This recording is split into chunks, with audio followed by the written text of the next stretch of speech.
Carl, just your reaction to some of this. I mean, this new evidence, how significant is it, and what do you think it means for the case?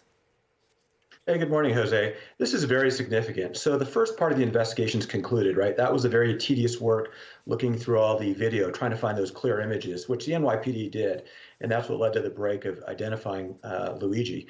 So now they're in the next phase of the investigation. They already established enough probable cause to get him arrested, but now they've got to establish more clearly that he is the guy that actually pulled the trigger and murdered that CEO. So they're looking for the pieces of evidence that definitively tie him to the murder. So that fingerprint, depending on where that came from, where that's located, that's good. I think another thing that we'll be waiting for is that when there's ballistics tests done of this ghost gun, if they can tie those bullet casings that were found to that gun, that's going to be very damning evidence. Yeah, I mean, Carl, every single weapon has its own markings, essentially, that it creates on the ballistic, whatever the bullet is. And we're talking here about, at least preliminarily, what we heard was that there were those 9mm casings and actual bullets, still unspent at the scene of the crime. It's almost like, Carl, almost like a slam dunk if the bullets from that gun that we're seeing in the picture, right, which is the ghost gun, match with those that were found at the scene. I mean, there are ways to determine very clearly that those bullets came from that gun. Yeah, you're absolutely right, Jose. Those bullets will have some markings that are essentially like a fingerprint that show that they were fired from that weapon. Now, it takes some time to do those tests. It's got to go to a lab, so it might be a little bit of time, but if those come back as a definite match, that's going to make for a very strong case. Some other things that are going to be done now that the suspect has been identified is that the investigators, who, by the way, have done an outstanding job, NYPD, you got to take your hat off. They have done a fantastic job on this. But now they're going to go back and try to go back through his history, try to interview family members, associates, friends, anybody who's been in contact with him over the last 6 months. They're going to be doing search warrants on places that he stayed, probably hoping to recover his laptop, cell phone, any other electronics.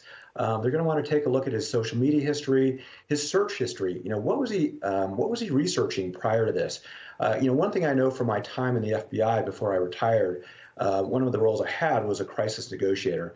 And we know that everybody's got a story. Everyone's got a backstory that drives them.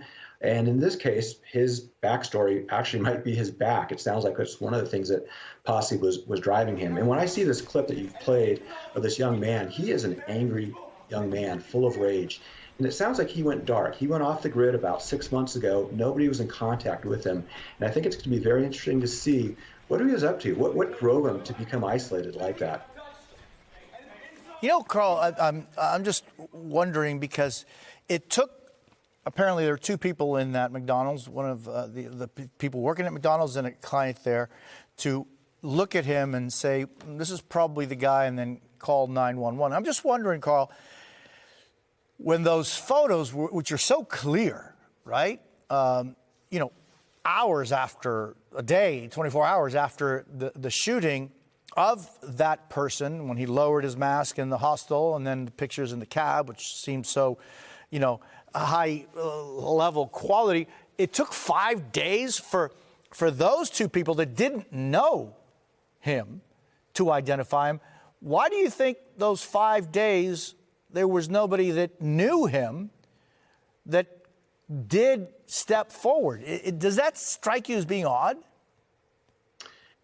Not necessarily, Jose. I think that we all have our own biases, and his family members, it sounds like this was very out of character. This isn't the background of somebody you would expect, right? He was highly educated, came from a wealthy family, had a couple degrees. So this probably was just not within their framework of how they thought about him. Although, unfortunately, it sounds like they lost track of him. They didn't know what he'd been up to the last few months. So I think this was just so far out of the realm of possibility that his family members, who probably should be able to identify him, just never made that connection. And Sam, so what happens next as Mangione fights extradition in New York? Right. So the expectation right now, Jose, is that this could be a number of weeks. Initially it was thought it could be days, but it does appear, as we heard from his attorney, Thomas Dickey, yesterday, they are planning to fight every step of this. So what might have been procedural in terms of having Governor Hochul sign off on that warrant and then Governor Shapiro in Pennsylvania continue the process, that actually could be a matter of weeks. Now, I would also add, just to this whole narrative about the back situation, it is fascinating because our team here at NBC News was able to verify Mangioni's Reddit account from overnight and just some of the things that he had said about why it's important if someone is feeling physical instability, a grinding pain, even if you're a young man like he is in your 20s, to be able to get surgery. He says, quote, "My back would always ache if I stood too long." And this, by the way, was from earlier this year. If I stood too long, it would always wake. It wasn't too bad. But then, in my opinion, that sort of achy symptom makes sense to medicate. But once the spine is unstable and you can feel the bones moving, grinding, that isn't something you try to medicate. That's something you go in and fix. I'm sure that will become standard medical knowledge in a decade, but it seems we're a bit early on that. And then he also, earlier, when he was younger, really going back to 2018, describes this as a halting physical condition, one that wears down the critical, logical thinking mind you'd usually use to tackle it. The people around you won't understand your symptoms. They certainly don't for me. So it really does speak to potentially to a mindset, Jose. This was someone I was told from R.J. Martin, the owner of that business on Hawaii. It was so debilitating for him. He was not able to have physical, intimate relationships with other people. At times he couldn't sit up straight. So this does speak to the level, the depth of pain potentially that Mangione was experiencing. What that means for the investigation, police right now are looking into that.